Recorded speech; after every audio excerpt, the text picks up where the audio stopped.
Hello friends, હું Patel Chinal from અસમેક વિદ્યાલય સ્ટેન્ડર્ડ 8 સબ્જેક્ટ મેથ્સ. આગળના વિડીયોમાં આપણે સેક્શન એમાં કયા પ્રકારના પ્રશ્નો પૂછાઈ શકે એનું રિવિઝન કર્યું.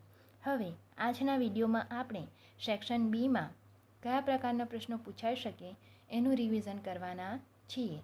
તો અહીં પ્રશ્ન આપેલો છે કે નીચેના દાખલા ગણો, કોઈ પણ 4 અને દરેકના 2 ગુણ. કોઈ પણ 4 એટલે તમને 5 પ્રશ્નો પૂછવામાં આવશે, તેમાંથી તમારે કોઈ પણ 4 પ્રશ્નો કમ્પલસરી લખવાના રહેશે.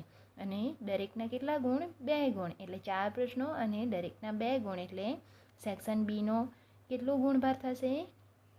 કુલ 8 માર્કમાં સેક્શન બી પૂછાશે અને તમારે એ સેક્શન બી કવર કરવા માટે 16 મિનિટનો સમય લેવાનો રહેશે કે જેથી તમે સમયસર પેપર પૂર્ણ કરી શકશો.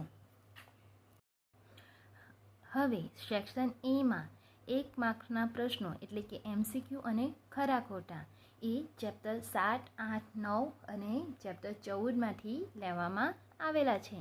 તો તે સિવાયના બાકીના ચેપ્ટર એટલે કે ચેપ્ટર 10, 11, 12, 13, 15 અને 16 એમ એ ચેપ્ટરમાંથી section B, section C, section D અને સેક્શન ઈના પ્રશ્નો લેવામાં આવશે.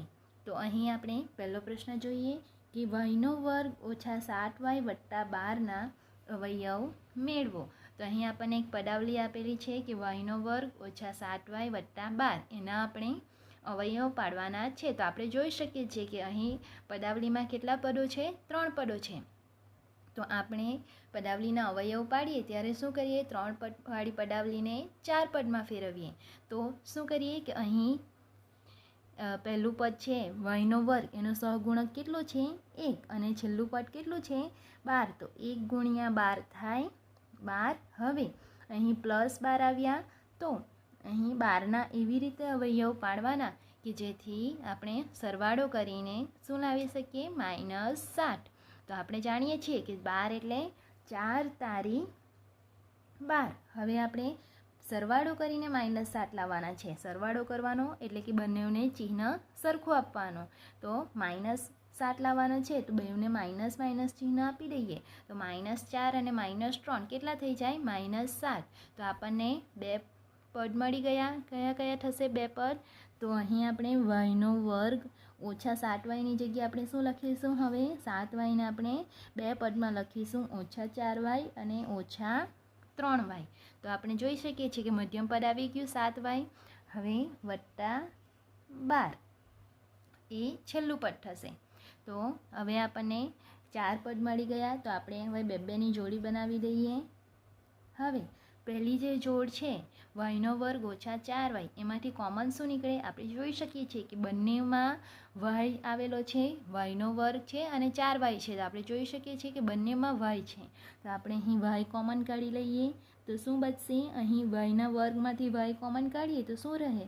વાય. અને -4yમાંથી આપણે વાય કોમન લઈએ તો શું બચે? અહીં -4. એ જ રીતે આપણે -3y અને વત્તા 12 છે. તો આપણે જોઈ શકીએ છીએ કે બંનેમાં 3 કોમન નીકળશે. પરંતુ અહીં આપણે જે કાઉન્સ છે એમાં માઇનસનું ચિહ્ન લાવવાનું છે. એટલે આપણે અહીં -3 કોમન કાઢીશું તો આપણે અહીં જે 2 પદો વધશે તેની વચ્ચે માઇનસનું ચિહ્ન આવશે. તો -3 કોમન કાઢી લઈએ. તો -3yમાંથી -3 કોમન આવી જાય તો શું બચે? +y, કારણ કે માઇનસનું ચિહ્ન તો બહાર કોમન આવી ગયું છે. હવે અહીં +12 છે, એમાંથી આપણે -3 કોમન કાઢવાના છે. તો અહીં વત્તાનું ચિહ્ન છે એ શું થઈ જશે? બદલાઈ જશે, માઇનસ થઈ જશે. અને 3 કોમન નીકળી ગયા એટલે કેટલા બચે? અહીં 4. તો આપણે જોઈ શકીએ છીએ કે બંનેમાં y-4 કાઉન્સ આવ્યા છે. તો આપણે તે કાઉન્સને કોમન કાઢી લઈએ કે y-4. તો પહેલા પદમાંથી y-4 કોમન નીકળી જશે તો શું બચે? y. અને બીજા પદમાંથી y-4 કોમન નીકળશે તો શું બચે? -3. તો આપણને પદાવલીના અવયવ મળી ગયા. શું આવ્યું? y-4 અને y-3. તો આ રીતે આપણે પદાવલીના અવયવો પાડી શકીએ. હવે આગળનો પ્રશ્ન છે કે જો ફલક 5 અને ધાર 9 હોય તો યુલરના સૂત્રની મદદથી શિરોબિંદુની સંખ્યા શોધો. હવે આપણે જાણીએ છીએ કે ફલક એટલે શું? ફલક એટલે એફ. ફેઝનો એફ કેટલા આપેલા છે? 5. હવે ધાર એટલે એજ એટલે ઈ એટલે કેટલા આપેલા છે? 9. અને આપણે શિરોબિંદુની સંખ્યા શોધવાની છે એટલે કે વર્ટેક્સ વી બરાબર શોધવાના છે. હવે આપણને યુલરનું સૂત્ર ખબર છે, શું આવે? કે યુલરનું સૂત્ર એફ વત્તા વી ઓછા ઈ બરાબર શું આવે? 2. તો આપણે એફ વત્તા વી ઓછા ઈ કરીએ તો 2 મળવું જોઈએ. એ આપણું યુલરનું સૂત્ર છે. એમાં આપણી પાસે એફ આપેલું છે, ઈ આપેલું છે અને આપણે વી શોધવાનું છે. તો આ 3 વસ્તુમાંથી આપણને 2 વસ્તુ આપેલી હોય તો આપણે ત્રીજી વસ્તુ શોધી શકીએ. તો અહીં જે કંઈ પણ આપેલું છે એની કિંમત મૂકી દઈએ. એફ કેટલા આપેલા છે? 5. વી આપણે શોધવાના છે, ઈ કેટલા આપેલા છે? 9 બરાબર 2 એમના એમ રહેશે. હવે 5 ઓછા 9, 5 ઓછા 9 કેટલા થશે? -4. કારણ કે વિરોધી ચિહ્ન છે એટલે બાદબાકી થશે અને મોટી સંખ્યાનું ચિહ્ન તો 9 ઓછા 5 થાય 4 અને મોટી સંખ્યાનું ચિહ્ન માઇનસ.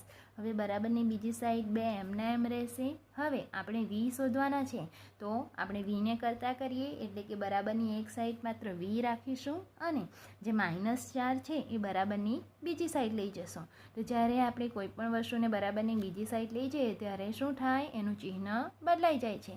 એટલે કે જે માઇનસ હોય તે શું થાય? પ્લસ થઈ જાય છે. એટલે કે -4 શું થશે? +4. હવે 2 વત્તા 4 કેટલા થાય? 6. તો આપણને શિરોબિંદુની સંખ્યા કેટલી મળી ગઈ? 6. તો આપણે લખી દઈએ કે માટે શિરોબિંદુ વી બરાબર 6. હવે આપણને એક આકૃતિ આપેલી છે તેની પરિમિતિ શોધો. તો આપણે જોઈ શકીએ આકૃતિ શેની છે? અર્ધવર્તુળની. હવે એમાં આપણને એક માપ આપેલું છે. શું છે? આપણને આખો વ્યાસ આપેલો છે. કેટલો? 2.8 સેન્ટીમીટર.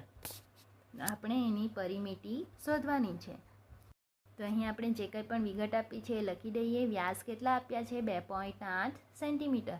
હવે વ્યાસ 2.8 છે તો ત્રિજ્યા આપણે એના પરથી શોધી શકીએ. વ્યાસ પરથી ત્રિજ્યા શું કેવી રીતે શોધાય?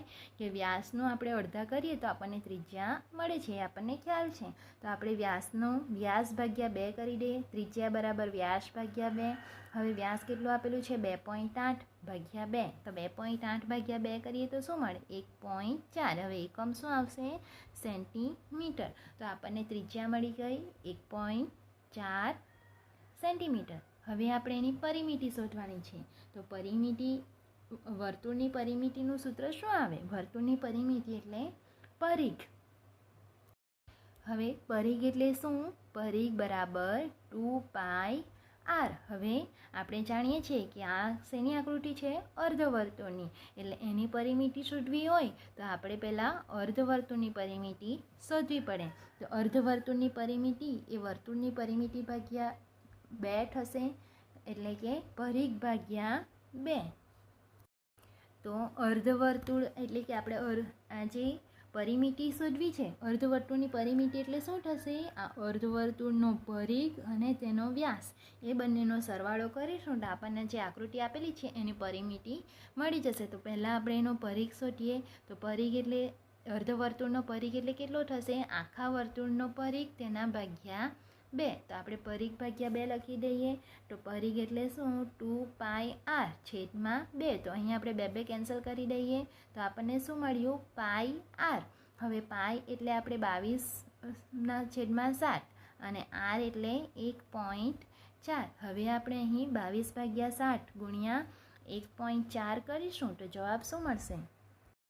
તો અહીં આપણે ગુણાકાર કરીશું તો જવાબ આવશે 4.4 સેન્ટીમીટર. તો આપણે આકૃતિમાં જે આ વર્તુળાકાર ભાગ છે એ મળી ગયું. હવે આપણે પરિમિતિ શોધવાની છે. એટલે પરિમિતિ શું થશે? અર્ધવર્તુળનો પરિઘ અને વત્તા તેનો વ્યાસ. તો આપણે સૂત્ર લખી દઈએ કે પરિમિતિ બરાબર અર્ધવર્તુળનો પરિઘ વત્તા વ્યાસ. તો આપણને અર્ધવર્તુળનો પરિઘ કેટલો મળ્યો? 4.4 સેન્ટીમીટર અને વ્યાસ કેટલો આપેલો છે? 2.8 સેન્ટીમીટર. હવે આપણે એમનો સરવાળો કરીશું તો જવાબ શું મળશે? 4.4 વત્તા 2.8. તો આપણને જવાબ મળશે 7.2 સેન્ટીમીટર. તો આ રીતે આપણે આ જે આકૃતિ આપેલી છે એનો પરિમિતિ શોધી શકીએ. પરિમિતિમાં આપણે શું કરવાનું છે? અર્ધવર્તુળનો પરિઘ અને તેનો વ્યાસ એનો આપણે સરવાળો કરવાનો છે. હવે આગળનો પ્રશ્ન છે કે અહીં આપણને લંબચોરસ આપેલું છે, તો લંબચોરસની પરિમિતિ શોધો. હવે આપણને લંબચોરસની પરિમિતિ માટે લંબાઈ અને પહોળાઈ જોઈએ. તો અહીં આપણને લંબાઈ કેટલી આપેલી છે? L બરાબર 14 સેન્ટીમીટર અને પહોળાઈ B બરાબર કેટલા આપેલા છે? B બરાબર 60 સેન્ટીમીટર. તો હવે આપણે લંબચોરસની પરિમિતિનું સૂત્ર લખી દઈએ. તો લંબચોરસની પરિમિતિનું સૂત્ર થશે 2 કૌંસમાં L વત્તા B. તો અહીં 2 આગળ રહેશે અને L કેટલા છે? 14 અને B કેટલા છે? 7. તો 14 વત્તા 7 કેટલા થાય? આગળ 2 એમને 14 વત્તા 7 થશે 21 અને 21 ગુણ્યા 2, તો 21 ગુણ્યા 2 થશે 42.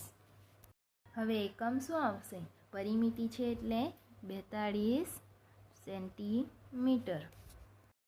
હવે આગળનો પ્રશ્ન છે કે નીચેની સંખ્યાઓને વિસ્તૃત સ્વરૂપે લખો. તો અહીં આપણને એક સંખ્યા આપેલી છે, તેને આપણે વિસ્તૃત સ્વરૂપે લખવાની છે. તો પહેલી આપણે સંખ્યા લખી દઈએ 1425. એમાં આપણે જોઈ શકીએ છીએ કે એકમનો અંક કેટલો છે?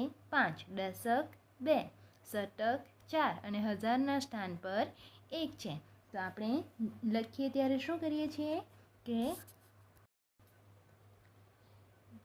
1000 વત્તા 400 વત્તા 20 વત્તા 5 એટલે 1000ને આપણે શું લખી શકીએ?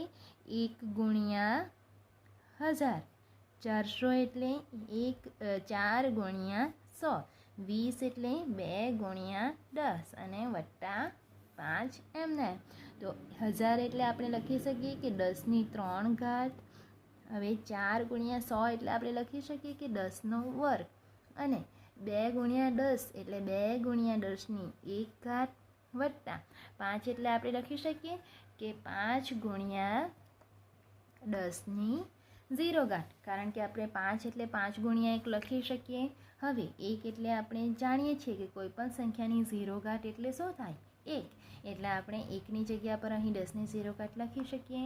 તો અહીં 1425નું વિસ્તૃત સ્વરૂપ શું થશે કે 1 ગુણ્યા 10ની 3 ઘાત વત્તા 4 ગુણ્યા 10ની 2 ઘાત વત્તા 2 ગુણ્યા 10ની 1 ઘાત વત્તા 5 ગુણ્યા 10ની 0 ઘાત. હવે એ જ રીતે અહીં બીજી સંખ્યા કઈ આપેલી છે? 1025.63. તો એને આપણે વિસ્તૃત સ્વરૂપે લખવું હોય તો શું કરીએ?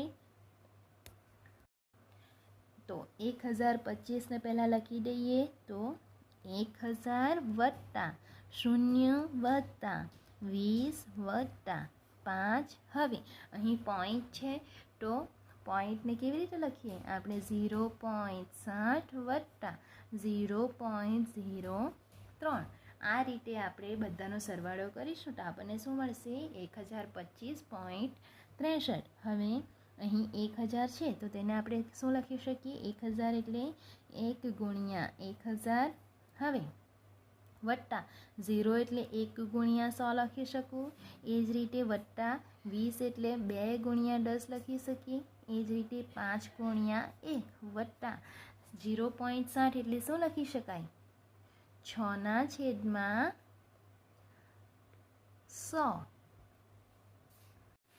સોરી, 100 નહીં પરંતુ 6/10 અને વત્તા 0.03 એટલે 3/, પોઈન્ટ પછી 2 અંકો છે એટલે 100. તો હવે આપણે લખી શકીએ કે 1 ગુણ્યા 1000 એટલે 1 ગુણ્યા 10ની 3 ઘાત. 0 ગુણ્યા 100 એટલે 0 ગુણ્યા 10ની 2 ઘાત. 2 ગુણ્યા 10 એટલે 2 ગુણ્યા 10ની 1 ઘાત વત્તા 5 ગુણ્યા 1 એટલે 1ની જગ્યા પર હવે આપણે શું લખીશું? 10ની 0 ઘાત. એટલે 5 ગુણ્યા 1 એટલે 5 ગુણ્યા 10ની 0 ઘાત વત્તા 6/10. હવે 6/10 એટલે 6/10ની 1 ઘાત. પરંતુ આપણે એને અંશમાં લખવું હોય તો શું લખાય કે 6 ગુણ્યા 10ની -1 ઘાત. જો છેદમાંથી આપણે અંશમાં લાવીએ તો શું થાય? ઘાત એની બદલાઈ જાય, ઘાતનું ચિહ્ન બદલાઈ જાય. એટલે કે +1 હતું તે શું થઈ ગયું? -1. તે જ રીતે 3/100 છે એટલે કે 3/10 વર્ગ, પરંતુ આપણે એને લખવું હોય અંશમાં તો શું લખાય? 3 × 10 - 2 ઘાત, અથવા તો તમે એમ પણ લખી શકો કે 6/10 1 ઘાત વત્તા 3/10 2 ઘાત. તો અહીં આપણને જે સંખ્યાનું વિસ્તૃત સ્વરૂપ મળી ગયું. શું? 1 × 10 3 ઘાત વત્તા 0 × 10 2 ઘાત વત્તા 2 × 10 1 ઘાત વત્તા 5 × 10 0 ઘાત વત્તા 6 × 10 -1 ઘાત વત્તા 3 × 10 2 ઘાત. તો આ રીતે આપણે જે સંખ્યા આપેલી હોય એનું વિસ્તૃત સ્વરૂપ શોધી શકીએ. હવે આગળનો પ્રશ્ન શું છે કે 49p² ઓછા 36ના અવયવ મેળવો. તો આપણને અહીં પદાવલી આપેલી છે. પદાવલીમાં કેટલા પદો છે? 2 પદો છે. હવે આપણે એના અવયવ મેળવવાના છે. તો આપણે પદાવલીને ધ્યાનથી જોઈએ તો આપણે જોઈ શકીએ છીએ કે બંને પદો કેવા છે? પૂર્ણ વર્ગ, એટલે કે અહીં 49 છે એટલે કે 7નો વર્ગ 49 અને પીનો વર્ગ પણ આપેલું છે એટલે 49pના વર્ગને આપણે શું લખી શકીએ કે 7p આખાનો વર્ગ, અને 36ને આપણે શું લખી શકીએ? 6નો વર્ગ, અને આ વચ્ચે માઇનસનું ચિહ્ન. તો આપણને બંને પૂર્ણ વર્ગ પદો મળી ગયા. કેટલા? 7p આખાનો વર્ગ ઓછા 6નો વર્ગ. તો આપણી પાસે નિત્યસમ છે કે એનો વર્ગ ઓછા બીનો વર્ગ ટાઈપની પદાવલી હોય તો તેનું અવયવ શું મળે? એ ઓછા બી અને એ વત્તા બી, એટલે કે એક કાઉન્સમાં એ વત્તા બી લખવાનું છે ને બીજા કાઉન્સમાં એ ઓછા બી લખવાનું છે. તો આપણે અહીં બંનેને સરખાવીએ તો આપણને એ બરાબર શું મળશે? એ બરાબર 7p અને બી બરાબર 6. તો અહીં આપણે એકવાર એ વત્તા બી લખી દઈએ અને એકવાર એ ઓછા બી. તો એની જગ્યા પર આપણે લખવાનું છે 7p અને બીની જગ્યા પર 6, એટલે કે 7p + 6 અને 7p ઓછા 6. તો આ રીતે આપણી પાસે જો બંને પદો પૂર્ણ વર્ગ હોય અને વચ્ચે માઇનસનું ચિહ્ન હોય તો આપણે સૂત્રની મદદથી ડાયરેક્ટ તેમના અવયવ શોધી શકીએ છીએ. હવે આગળનો પ્રશ્ન છે કે 1 ઘન મિલીમીટર બરાબર ખાલી જગ્યા સેન્ટીમીટરનો ઘન. તો અહીં આપણને શું આપેલું છે કે 1 ઘન મિલીમીટર. અહીં આપણને શબ્દમાં આપેલું છે એટલે કે 1 મિલીમીટરનો ઘન. 1 ઘન મિલીમીટર એટલે શું થાય કે 1 મિલીમીટર આખાનો ઘન. જે રીતે આપણે 1 ચોરસ સેન્ટીમીટર અથવા તો સેન્ટીમીટરનો વર્ગ લખીએ તે જ રીતે 1 ઘન મિલીમીટર તેને આપણે 1 મિલીમીટરનો ઘન પણ લખી શકીએ. તો 1 મિલીમીટરનો ઘન એટલે આપણે શું કરીશું? 1 મિલીમીટર ગુણ્યા 1 મિલીમીટર ગુણ્યા 1 મિલીમીટર. હું અહીં મિલીમીટરને શોર્ટમાં લખું છું મી. તો 1 ઘન મિલીમીટર બરાબર શું લખાશે? 1 મિલીમીટર ગુણ્યા 1 મિલીમીટર ગુણ્યા 1 મિલીમીટર. હવે આપણે 1 મિલીમીટર એટલે કેટલું અંતર થાય? આપણે જે નાની માપપટ્ટી આવે છે કાચની એમાં 1 સેન્ટીમીટર વચ્ચે કેટલા કાપા હોય છે? 10 કાપા.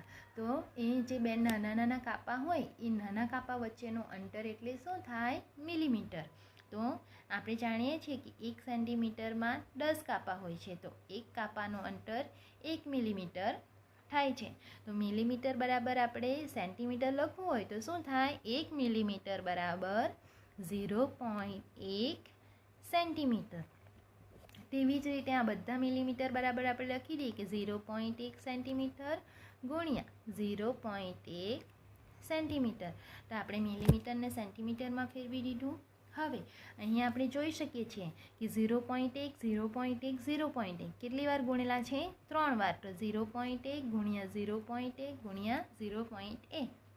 હવે એ જ રીતે સેન્ટીમીટર ગુણ્યા સેન્ટીમીટર ગુણ્યા સેન્ટીમીટર છે. તો હું એને સેન્ટીમીટરનો ઘન લખી દઉં, કારણ કે કેટલી વાર ગુણાયેલા છે? 3 વાર. તો હું એને સેન્ટીમીટર આખાનો ઘન લખી શકું.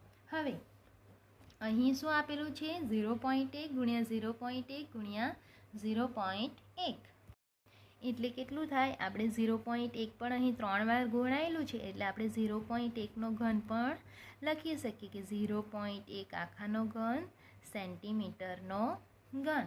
તો આપણને 1 ઘન મિલીમીટર બરાબર કેટલા સેન્ટીમીટરનો ઘન મળ્યું? 0.1 આખાનો ઘન સેન્ટીમીટરનો ઘન. તો અહીં આપણે 0.1ને હજી પણ આગળ પ્રક્રિયા કરવી હોય તો કરી શકીએ કે 0.1 એટલે કેટલા? 1/10 આખાનો ઘન સેન્ટીમીટરનો ઘન આવશે.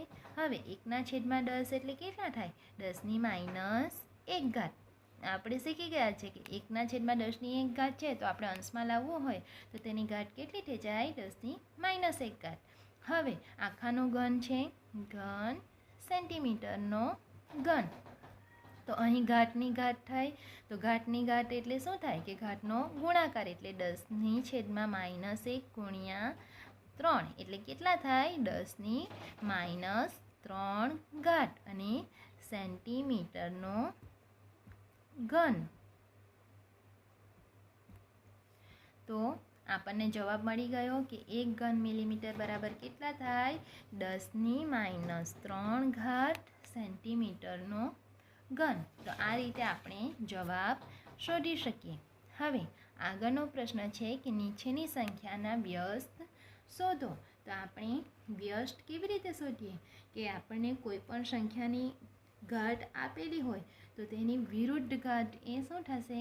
વિરોધી ઘાતની સંખ્યા લખીશું તો એ શું થશે? તેની વ્યસ્ત સંખ્યા. તો અહીં 7⁻2 આપેલી છે, તો એની વ્યસ્ત સંખ્યા શું થાય? વ્યસ્ત સંખ્યા થાય 7+2. એ જ રીતે અહીં 10⁻100 આપેલી છે, તો તેની વ્યસ્ત સંખ્યા શું થશે? 10⁻100. તો અહીં આપણે શું કરવાનું છે? માત્ર ઘાતનું ચિહ્ન બદલવાનું છે, જેથી આપણે એની વિરોધી સંખ્યા એટલે કે વ્યસ્ત સંખ્યા શોધી શકીએ. તો 7⁻2 છે, તો એની વ્યસ્ત સંખ્યા શું થશે? 7+2. અને 10⁻100 છે, એની વ્યસ્ત સંખ્યા શું થશે? 10+100. હવે આગળનો પ્રશ્ન છે કે નીચેના ગુણાકારમાં a અને bની કિંમત મેળવો. તો અહીં આપણે શું આપેલું છે? ba ગુણ્યા b3 બરાબર શું લાવવાનું છે? 5, 7 અને a. એકમના સ્થાન પર a આવવું જોઈએ. તો આપણે અહીં જાણીએ છીએ કે આપણે 3 ગુણ્યા a કરીશું તો એકમના સ્થાન પર શું આવવું જોઈએ? a આવવું જોઈએ.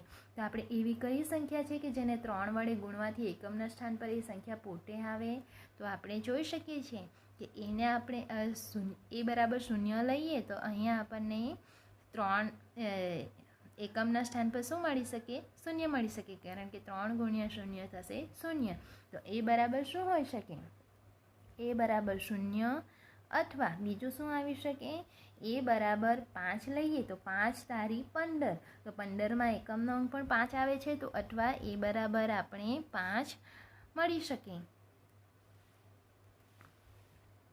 હવે આપણે વિચારવાનું છે કે b બરાબર શું હોઈ શકે? હવે આપણે અહીં b બરાબર 2 લઈએ. તો b બરાબર આપણે 2 લઈએ અને a બરાબર 0 લઈએ. તો અહીં આપણે 2 અને એની જગ્યા પર શું મૂકવાનું છે? 0. પછી 2, 3. તો આપણે જોઈ શકીએ છીએ કે ગુણાકાર શું આવશે?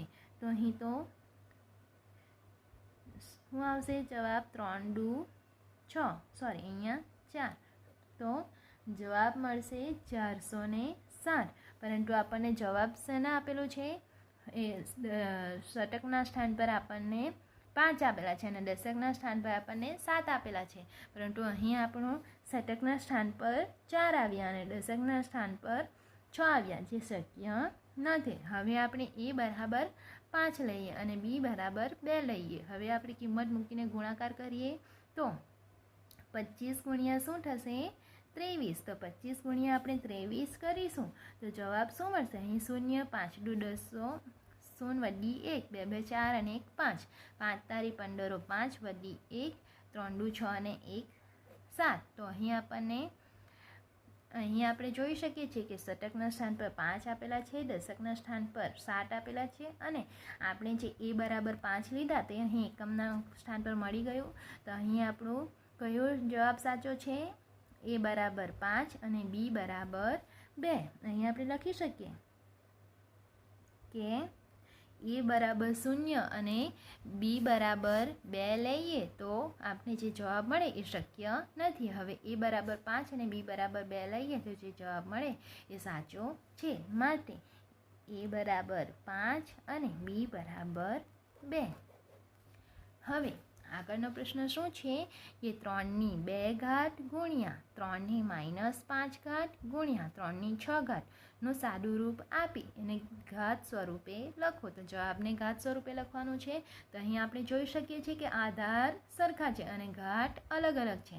હવે આપણે પાસે સૂત્ર છે કે એની એમ ઘાત અને ગુણ્યા એની એન ઘાત. તો અહીં બંને આધાર સરખા હોય અને ઘાત અલગ અલગ હોય અને વચ્ચે ગુણાકારનું ચિહ્ન હોય તો શું થાય? એની એમ વત્તા એન ઘાત એટલે કે ઘાતનો સરવાળો થાય. તો અહીં આપણી પાસે શું છે કે એની 2 ઘાત ગુણ્યા 3ની 2 ઘાત ગુણ્યા 3ની -5 ઘાત ગુણ્યા 3ની 6 ઘાત છે. અહીં આપણે જોઈ શકીએ છીએ કે આધાર બધાના સરખા છે અને ઘાત અલગ અલગ છે અને વચ્ચે ગુણાકારનું ચિહ્ન છે. તો શું થશે? આધાર એમનો એમ રહેશે અને ઘાતનો સરવાળો એટલે કે 2 અહીં વત્તા ઓછા 5 એટલે શું થશે? -5 અને વત્તા 6. તો 3ની 2 ઓછા 5 વત્તા 6 ઘાત. હવે 2 ઓછા 5 કેટલા થાય? 2 ઓછા 5 થશે -3 કારણ કે વિરોધી ચિહ્ન છે અને એટલે બાદબાકી થશે. એટલે 5 ઓછા 3 5 ઓછા 2 થશે 3 અને મોટી સંખ્યાનું ચિહ્ન એટલે કે -3. હવે -3 વત્તા 6 -3 વત્તા 6 એટલે પાછું બંને વિરોધી ચિહ્ન હું લખી દઉં. -3 વત્તા 6 બંને પાછું વિરોધી ચિહ્ન છે એટલે શું થશે? બાદબાકી થશે અને મોટી સંખ્યાનું ચિહ્ન એટલે કે 6 ઓછા 3 થશે 3 અને મોટી સંખ્યાનું ચિહ્ન કયું છે? ધન એટલે કે 3ની 3 ઘાત. તો આ થયો જવાબ જે ઘાત સ્વરૂપે છે.